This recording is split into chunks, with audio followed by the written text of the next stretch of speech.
So let's say I want to become a photographer right away. What would I need? In order to become a photographer? Yeah. Let's say I want to become a photographer right now.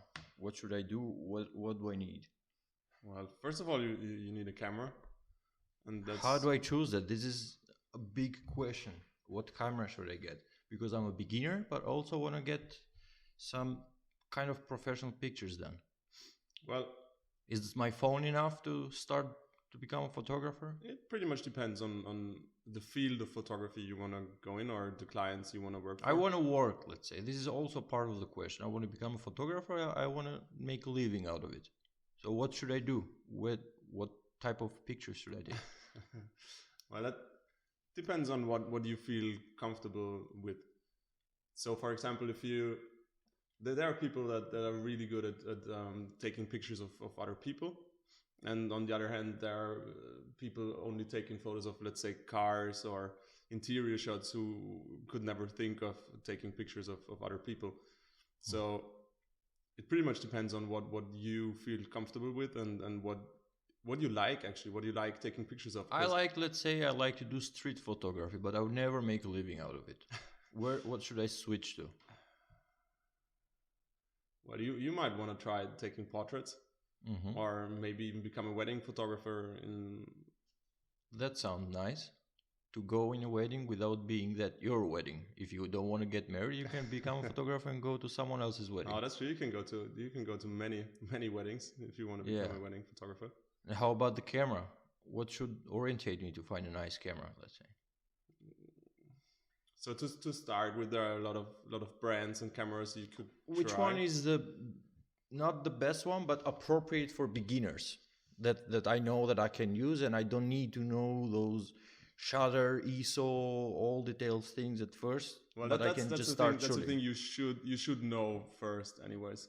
So you should know like how the shutter speed relates to the ISO, how the ISO relates to the aperture and stuff like that. You should know how those numbers affect each other and what they actually do in the camera to pretty much understand how the camera works and how photography works. Yeah. And how about, for example, as a beginner, I'm completely sure I would never get a job at first, and I mean something that to be paid for. How should I start being paid for? In a sense, I will start doing jobs for free, so I can build a small portfolio, or I should never work for free. I would never say never work for free, because you got to start somewhere. There's going to be a point where, as you said, you want to start building a portfolio, and best to do so is either do jobs for free or offer your work for free, or just do like personal projects. Doesn't mean you have to work for free. You can just try to build a portfolio on your own. There's a lot of buildings you can take photos of. For example, if you want to photograph your friends. Yeah, right.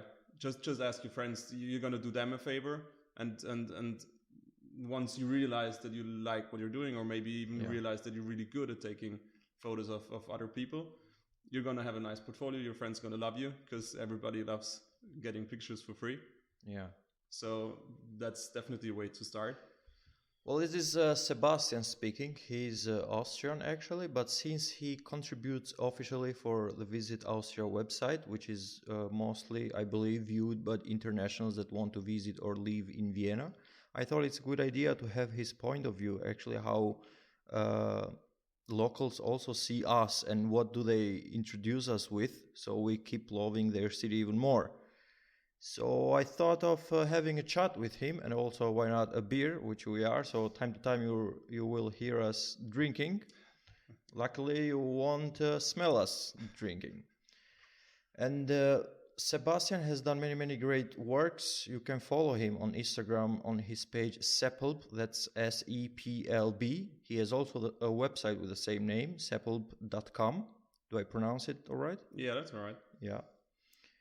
And you will notice that he has done many works, or should I say, he's behind many pictures you already know, because his work is famous. And like Hemingway said, don't be famous, let your work be famous, because that's even better than people stopping you on the street all the time, right? Absolutely. Or you'd like to be famous as well? Ah, no, I don't think so. So you don't want your face to be famous as long as your work is Right. famous and popular Yeah. and works good.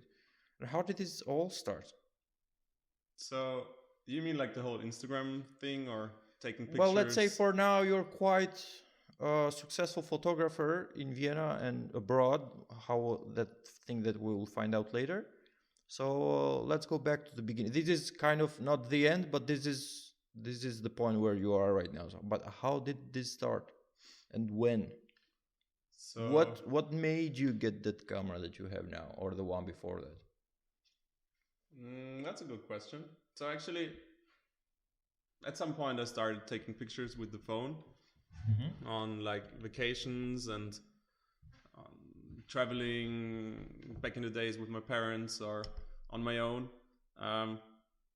And one day I started uploading them on Instagram without even knowing what I was doing. Like I was not using hashtags.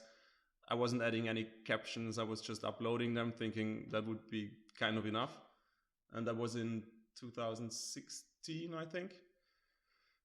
And after that, I realized that it was fun. It was cool sharing my pictures. And when I realized how to actually use it and add hashtags and everything, and more and more people saw my work, I kind of was, let's say, encouraged to try it with a better camera, or with an actual camera, not just with the phone.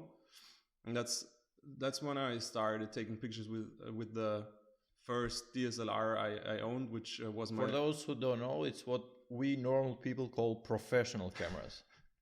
Yeah, kind of. So I used my dad's old camera and took my first photos. And it was fun. I learned a lot. I mean, of course, in the beginning, I didn't know what I was doing. A lot of blurry pictures, a lot of dark pictures, a lot of way too bright pictures. So I kind of got into it and watched hours and hours of YouTube videos and tutorials and tried to understand how the camera kind of works and what all those settings are. And at this point, did you already know that you wanted to make money out of it, or no, it was just I had a no idea. hobby? Yeah, it was absolutely just a hobby. What you were doing at the time, as a work, I mean? I was working in a marketing agency for a couple of years. In what position? What is you've been to university? Not back then, but after that, Okay. I was. Okay. But when I was working there, it was called junior project manager, and I was doing a couple of projects, from people giving away flyers to people on the street, to like Austrian wide road shows, and stuff like that. Could this did you learn there something that might have helped you later how to sell your pictures, or in the marketing sense? Did you learn something there that you are using now? Maybe not particularly like how to sell pictures or how to market yourself. Not in the sense of selling like piece by piece, that you give away photography and you get money for it, but in the sense how to build your professional picture. Definitely helped in first of all in project management, because you can use project management in like every aspect of your life. Be it your personal stuff, be it, I don't know, just handling your personal projects or handling your projects as a photographer. So that definitely helped, and also like the marketing aspect of it. There was an interesting thing which I'd like to mention, that you said me earlier, that on Instagram actually reposting with other apps is illegal, at least in Austria. Well, illegal is a hard word. So it's forbidden. Well, it's actually, let's say it's not allowed actually, but nobody really cares and nobody really can do anything care about it. When people repost your pictures? How do you feel? It depends on how they treat you as the artist and how they give credits to your work. So when somebody just, let's say, steals your pictures or videos or whatever and posts them without any credits. I want to talk about this a bit later, about the copyright. But I also wanted to ask you, do you ever take pictures? Because now I want to start with a bit with the international context of the conversation. In a sense, And I wanted to ask you, do you ever, or how do you really take pictures that you know that they are going to be liked, because that's the purpose of it, right? But in your mind you're thinking, nah, this is not how I have taken it if it was for me, but I have to take it this way because it has to sell, it has to gain likes, it has to make people come visit Austria or Vienna. Do you have situations like this when, let's say, you lie to yourself for the sake of taking the right picture that will get the likes? Kind of, yeah. Especially when it comes to like taking beautiful pictures to make people actually come visit our city or our country. Because if you scroll through my feed on my Instagram page, I mean there were a lot of like episodes. So when I started, I only took photos with the phone, and after that I tried a lot of or experimented with portraits and stuff, and took photos of friends, which wasn't too successful, I guess. And after that, I only took landscape photos, so landscapes and forests and trees and flowers and stuff like that, until I came to the point where I realized that what I actually want to take is like moody cityscapes, trying to find different angles in a city that you've been living in for like 30 years. So that's what I kind of, or the direction I kind of went into. And now when it comes to take pictures in order to make people come here, it's not going to be the moody, dark reflection shots you will find on the feed, but more the like blue sky, sun flare stuff. So that might be like a small answer to your question. Yeah. As it's not my favorite stuff to take pictures in bright daylight and blue skies. Prefer the moody ones. Yeah, definitely. A bit darker. Yeah. What's about them?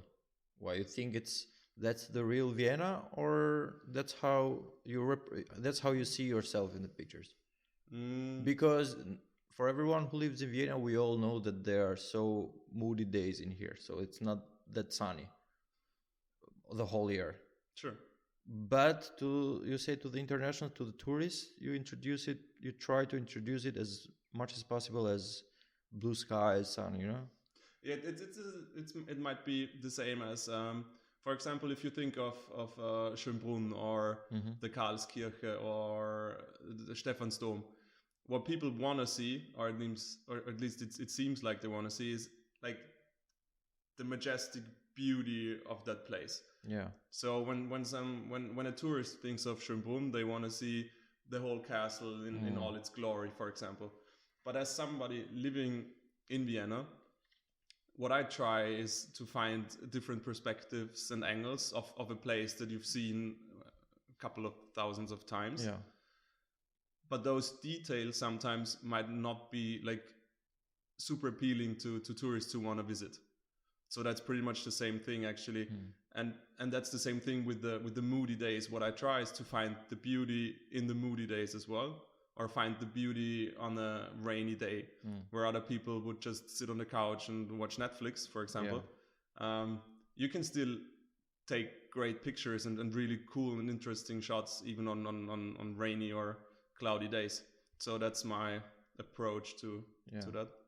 And do you have people maybe texting you or sending you messages on Instagram that they say that some picture of yours made them visit Vienna or made them move to Vienna? Yeah, I've really received hundreds of those messages. Yeah, and that's pretty cool. It is. I don't know. It just feels good when somebody tells you that your pictures made them, and I even received messages of people telling me that they moved here because of my pictures. They moved here because of your pictures? Do you know any specific picture that you can describe that somebody said that? I think it's just or the mix. Just the whole them. Yeah, I think it's the mix, because when people see one picture that they actually like and that actually makes them follow your account or at least check out your account, they see like the whole bunch of stuff that you shoot, and Yeah, so people really told me that they moved here, or that they chose Vienna as a place to study for like uh, half a year or something. That's very interesting. But That's pretty cool. let's say there are a lot of pictures of that you've taken that are seen in various Instagram profiles or websites, and maybe there are also people who moved or visited Vienna because they saw your pictures in other profiles or website, and they moved to Vienna. So you're kind of missing the messages of those people because those other websites didn't credit you. So going back to the copyright part, I know a friend, a photographer. He's dealing very seriously with the law and courts about photographies that they steal from him, but to him they steal commercially. So they actually sell his pictures without giving him his share. How do you deal with this? Do you have the same problem? Are people making money somehow because of your pictures and you're not making your commission? Well, so I kind of had the same problem, and it pretty much depends. As a let's say professional photographer, you are backed up um, by some like lawyers and of the official photography. Um, I don't really know how to say it in English. Say it in German, it's okay. So the Wirtschaftskammer Österreich, The Camera of Commerce. yeah, they have lawyers just taking care of photographers. So if something like what you just said happens, you can have them take care of it. But of course, a lot of things you don't even realize that happen. So a lot of people gonna steal your work actually, and they're gonna make money of it without you ever realizing what's happening. Are you, let's say, disappointed about this, or is this something that it comes with the fame of your picture and you just have to deal with it in the sense that, all right, this is how it is and I have to keep going? Yeah, it's a mix. Of course, I'm not happy about it. I guess nobody would be happy about it, but it's something you kind of have to live with because you can't really change it. The fact that you can do pretty much on the internet without anybody noticing, it's probably something you have to live with. But there are also times that you can benefit from other people posting at least your pictures, for example, because your picture can end up in various popular Instagram profiles that can also boost your profile later. So let's say, and how is it now? Because it sounds like, okay, when it's a small page, they post it, I want to get to them and say, oh, don't post my picture. But when it's a 100 or 500,000 followers page, you say, oh, this is a big page. All right, they can keep it. Do you think this is fair? It all depends on how they credit your work. In both cases, they just tag you, let's say. Is that enough? Do you mean just like they just put the your Instagram tag on the picture without any caption? Let's say this is. So for sure, in the big page, you're going to get clicks and people will understand that this is you. And a good percentage of them will follow you because we all know how it works. But in the small page with 500 followers, maybe 10% will click your name and 10% of that will follow you, which is 5 people, I think. But then, and that's a lot. If it's gonna be those 5, that's probably gonna be a lot nowadays. But when do you really get angry at this? And have you ever texted them or emailed them? I did many times, and it's just frustrating because a lot of people just don't don't even get why you're angry. They don't even get. What do you mean? Yeah, so they don't even know why they don't even know what they're doing wrong. They just don't. What do they say, for example? I've received so many like questionable answers to that, from just being blocked to no answer in months, to they're sorry without changing anything, to they're sorry with changing anything, or with changing something. So it really depends on who you're talking to, and of course it might depend on how you approach them. Yeah. So if you're polite and you try to because a lot of people just don't know. A lot of people don't know that they have to credit you, Yeah. and a lot of people don't know that they can't just repost anything without thinking about it. So I think it depends on how you approach those people and how you try to, I don't know, explain or tell them. Yeah. Well, I agree with let's say with the stupidity of those people that say that they don't understand why you're asking them, because social media has changed a lot of things and has turned some stupid things on becoming normal things. Yeah. For example, I have a story with some friends of mine, and they now think that at the end of a sentence, putting question mark and exclamation mark, it means that you're angry, which actually means that you're asking surprised. But there's nothing in the world to make them think that this doesn't mean that you're angry. But this is all because of Instagram and social media, because people on social media put 5 question marks, 5 exclamation mark in one sentence and to seem angry, which doesn't make sense. And now that they see that a lot of people repost or post various pictures, it's like a common thing, and that's why they don't understand what is this guy looking for? Why is he texting me? So how you think you're gonna keep up with this? This is your work. I don't know. At some point, you have two options. Either you kind of accept it, or you stop using Instagram. And as bitter as it may sound, I think those are the two options. Which 100% organically comes to my next question, which I was going to ask you. How you think you would have survived if there were no social media? I mean, in photography sense, as a photographer. You think you have been working if there was no social media? As a photographer, you mean? As a photographer. I don't think so. Because without social media, I don't think that I would have gotten to the point where I thought, hey, let's try to make a living of photography. There is no other way outside social media for you to survive? Let's imagine the world with now, yes, but still you have your brand, let's say, in social media. Consider it as it never existed. What have you done? You still want to be a photographer, but you have no idea. But that's the thing. Just like it was 20 years, 15 years ago. Yeah, but that's the thing. I can only, like, if you ask me about my perspective, the only reason why I kind of got into photography was social media. So I can't even say whether I would have picked up a camera if it wasn't for the reason that it all started with social media. You know what I mean? Yeah, but how did they do before you? For other photographers, how did they survive? Magazines? Or not of them survived? They had side jobs? No, I don't think so. Because I don't want you do a great job. I don't want to credit all that to social media, your success. You know, it has to stand somewhere else. Social media might make it easier, or works as a great marketing channel that's pretty much free to use, actually. Yeah. At least to some point. Basically free, let's say. So there is no other thing you could have done without Instagram. I think nowadays, so let's put it the other way around. I think nowadays, if you wanna, if let's say now or tomorrow or whenever, if you wanna become a photographer tomorrow, without ever using social media, you can't.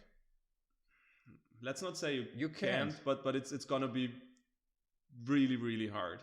There is no chance you will work over those guys like you that are already on social media and popular. How are you going to get in the market?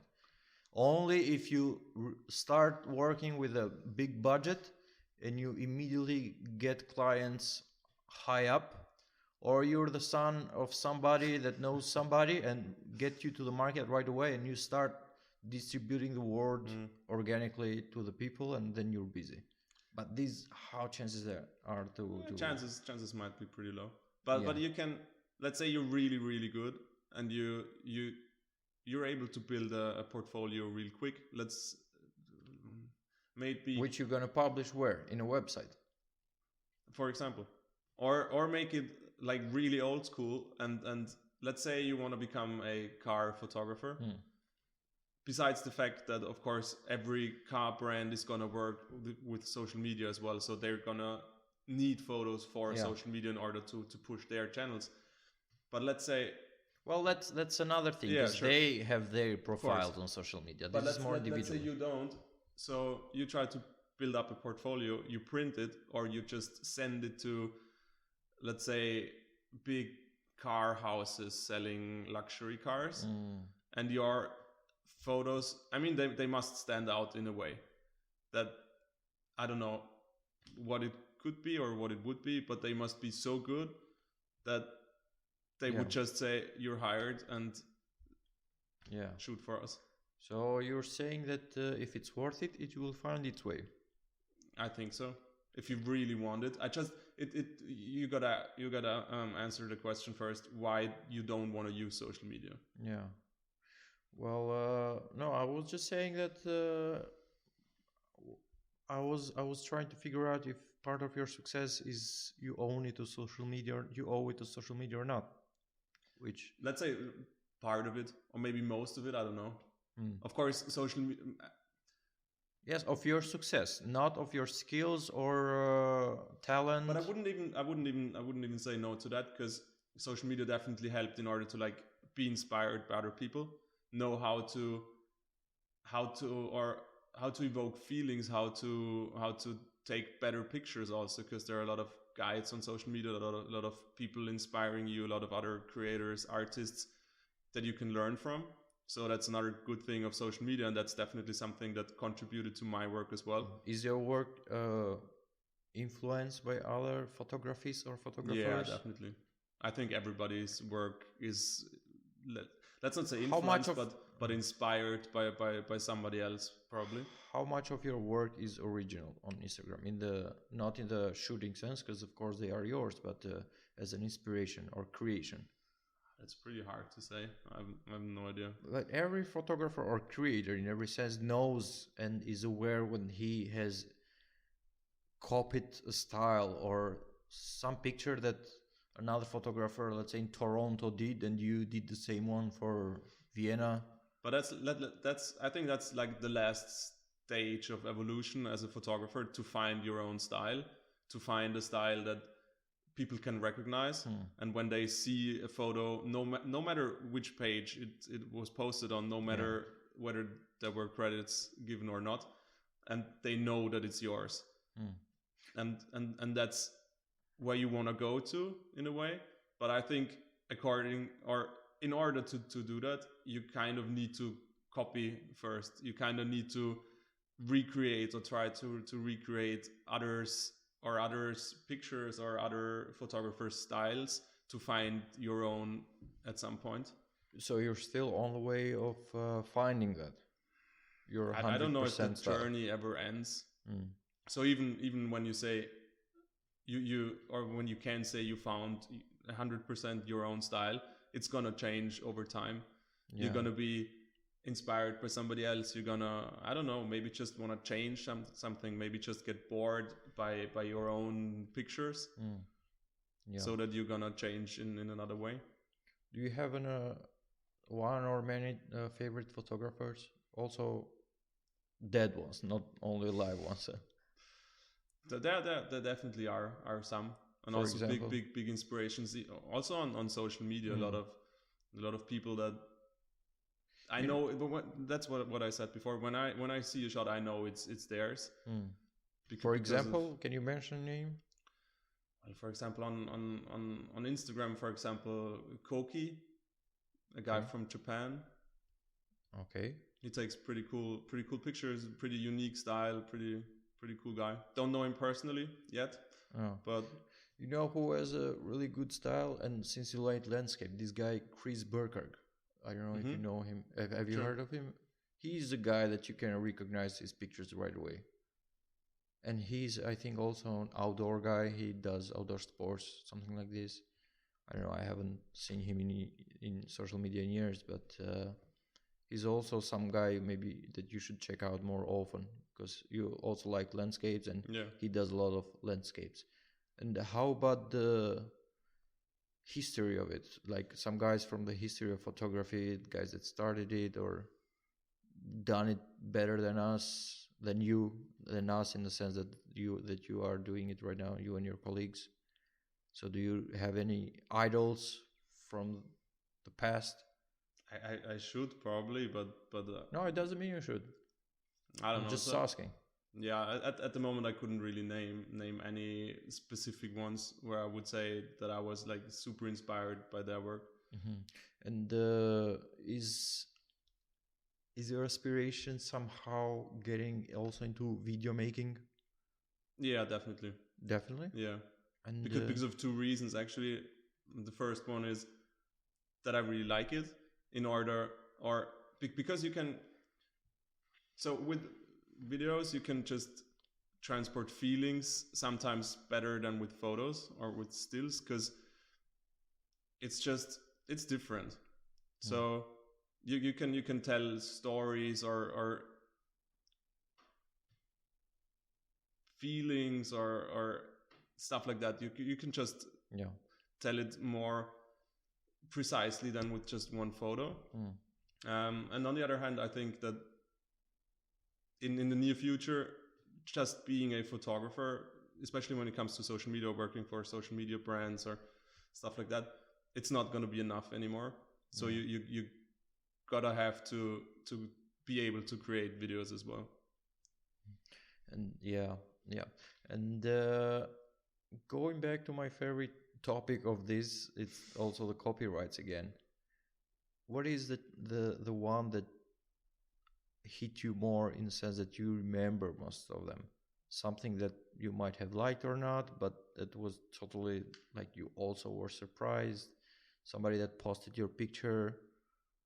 You remember anything like this? Yeah, there are a couple of stories, like the one I told you about the library. Yeah. In Stift Admont. Which one was that? That was a picture from that I took in 2019, I think, or 2020. What's the name of the library? It's called Stift Admont. Stift Admont. That's in Styria? That's in Styria, right? Yeah. So that picture was. I posted it in, as I said, I think 2019, and or actually I posted it many times because people really like it, and it's those posts are pretty successful on Instagram because it's really. How is it? Yeah, that's really curious. How library pictures, everyone likes library pictures. True. Is that the feeling that books give? Anyway, let's stick for now to your story. Yeah. So,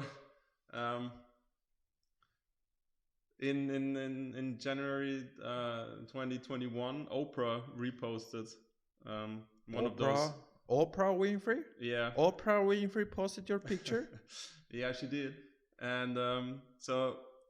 Is that the same woman that interviewed the Prince and Meghan? What's their names? Yeah. Wow. So you and Oprah, you're pretty much colleagues, right? Yeah.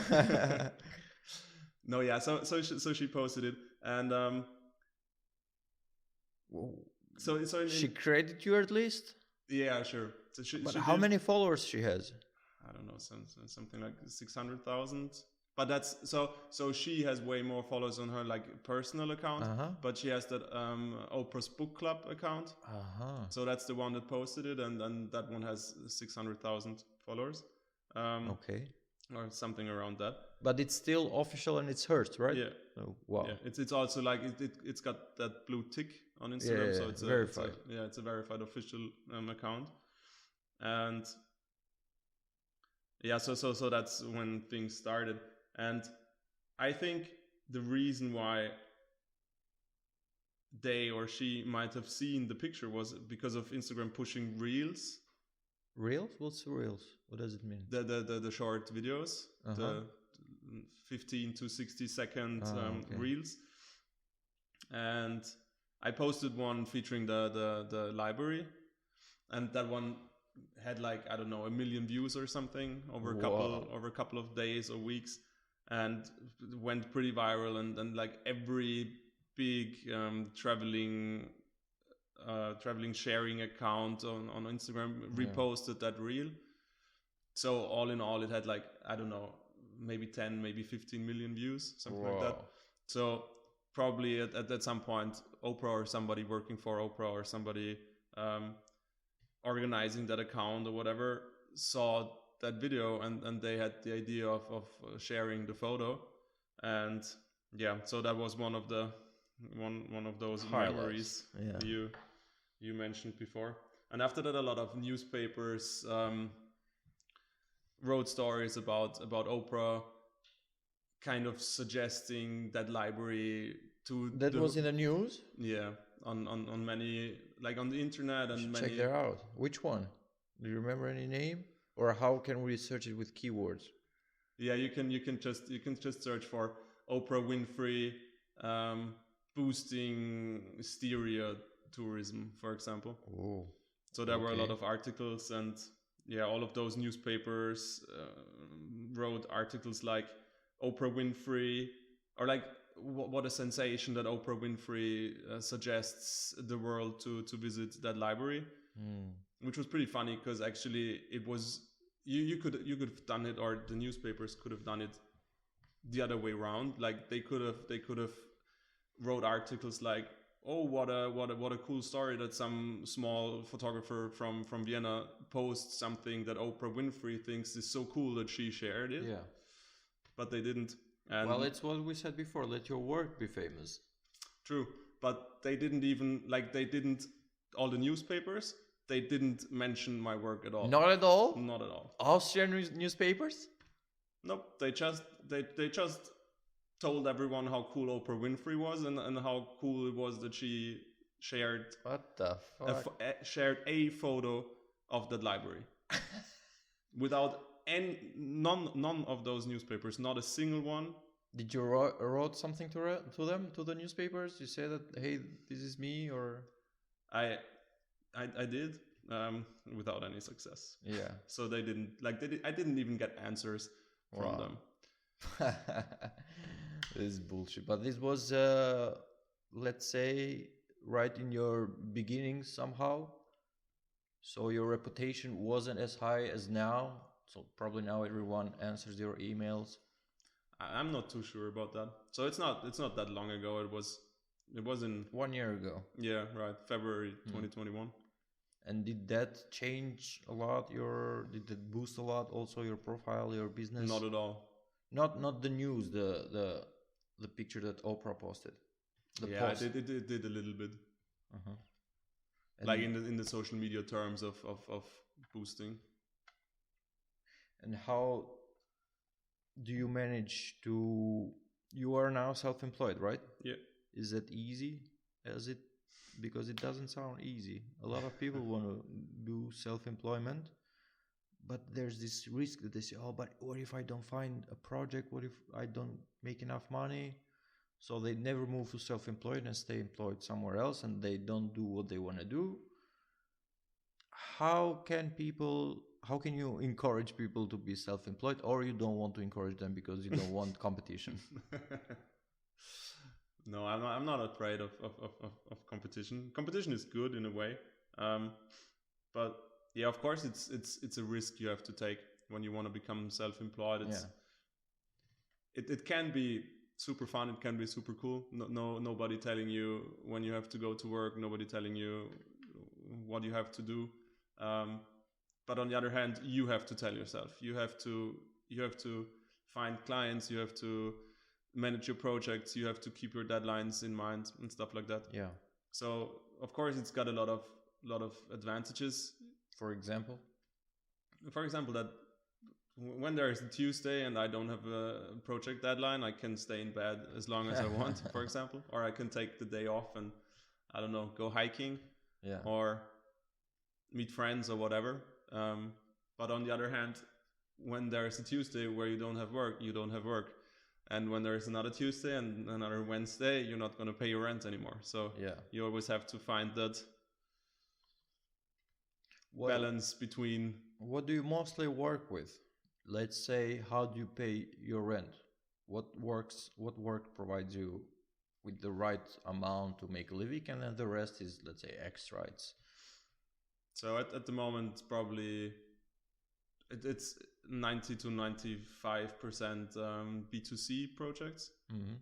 No, B2B, sorry. Mm-hmm. B2B projects, of course. And a little bit B2C. So, for example, weddings or people needing portraits, stuff like that, which I also do, but it's definitely not my main business, and not my most. So it's like businesses call you. We are doing, let's say, this event the whole week. You are the photographer of the event, stuff like this. For example, or just like as you mentioned earlier, for example, Austria tourism, doing a lot of projects for them, or the Viennese tourist board. Yeah.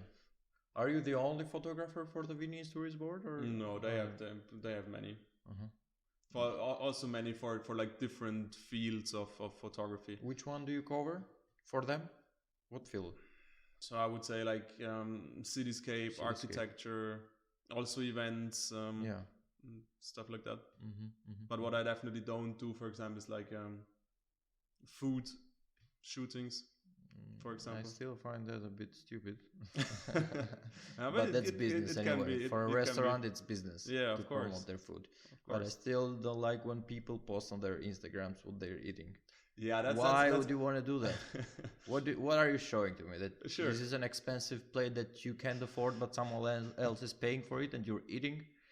Of course. How do you react to this? I mean, do you have the same feeling as a photographer? You see differently. Oh, this is marketing. This is something I should cover professionally and contact this restaurant. Because you see, let's say a girl is posting a picture of her food. Do you do this, that you open the restaurant and maybe you contact them for a professional set of the plates? I don't know. If it looks good, I might want to go there myself and have a plate of whatever she was having. So it depends. And another way of inspiring, let's say, that works over social media. And I am guilty. I also have posted stories about restaurants I went to. I spoke too early. Sorry about that. No worries.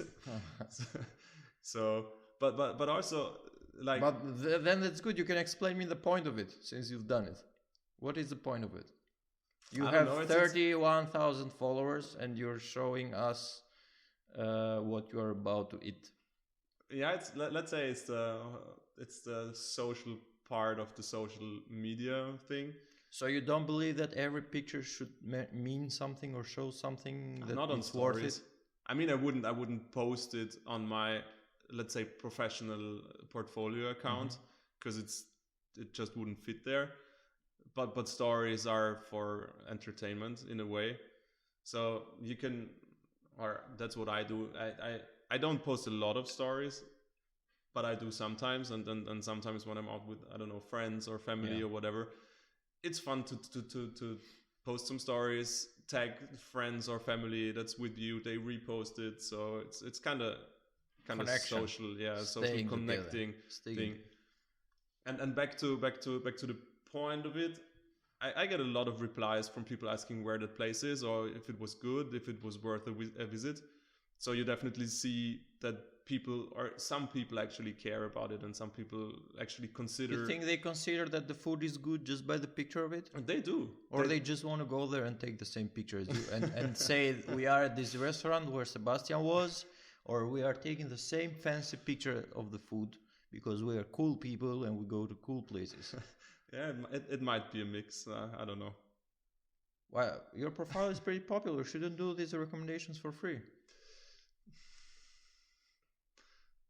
You do it. I